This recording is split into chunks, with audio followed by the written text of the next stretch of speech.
चला तर आज सगळ्यांना सुट्टी होती, त्याच्यामुळं काही आज टिफिन बनवायचे नव्हते. फक्त आज नुसतं दादा शाळेत जाणार होता, तर त्याच्यासाठी मी सकाळीच टिफिन बनवून दिलेला होता. आणि मी काही नाश्ता वगैरे बनवलेला नव्हता, आज डायरेक्ट स्वयंपाक करून म्हटलं. तर आज माझी कोबीची भाजी, सोयाबीनची भाजी आणि डाळ आणि भात असं हा माझा स्वयंपाकातला मेनू ठरलेला होता. त्याच्यामुळं मी मस्त स्वयंपाकाला लागले. इथं मी सांबार बनवलेलं होतं, भात पण आपला रेडी झालेला होता. कोबीची भाजी मस्त अशी डाळ घालून सगळ्यांनाच खूप आवडती, तर अशी कोबीची भाजी सुकी बनवलेली होती आणि भात पण झालेला होता माझावाला. आता इथं सोयाबीनची भाजी करायची होती, त्याच्यामुळं मी त्याच्यामध्ये लसूण वगैरे टाकलेलं, त्याची फोडणी वगैरे दिलेली आणि त्याच्यामध्ये कांदा टाकून परतवलेला आणि मस्तपैकी असा टमाटर आणि कोथिंबीर पण लगेच टाकून घेतलेली होती. त्याच्यामध्ये हळद आपलं मसाला वगैरे असं टाकून मस्तपैकी छान अशी परतून दिली. तशी सुकी सोयाबीनची भाजी सगळ्यांना खूप आवडती, त्याच्यामुळे मी सुकी सोयाबीनची भाजी पण केलेली होती.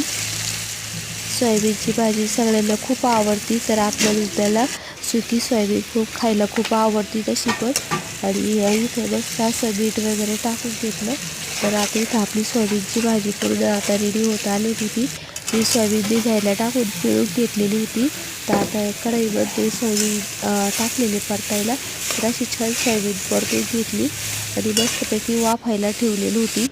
तर इथं आपली सोयाबीनची भाजी करून झालेली होती आणि लगेच चपात्या करायला घेतल्या. तर इथं आपल्या छान अशा चपात्या पण गरम गरम झालेल्या होत्या.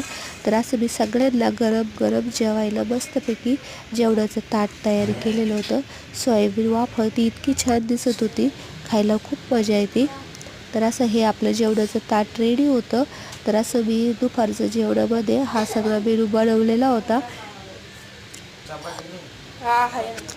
तर आता इथं सगळे जेवणं वगैरे केले, तर माझं शिवणकाम बाकी होतं.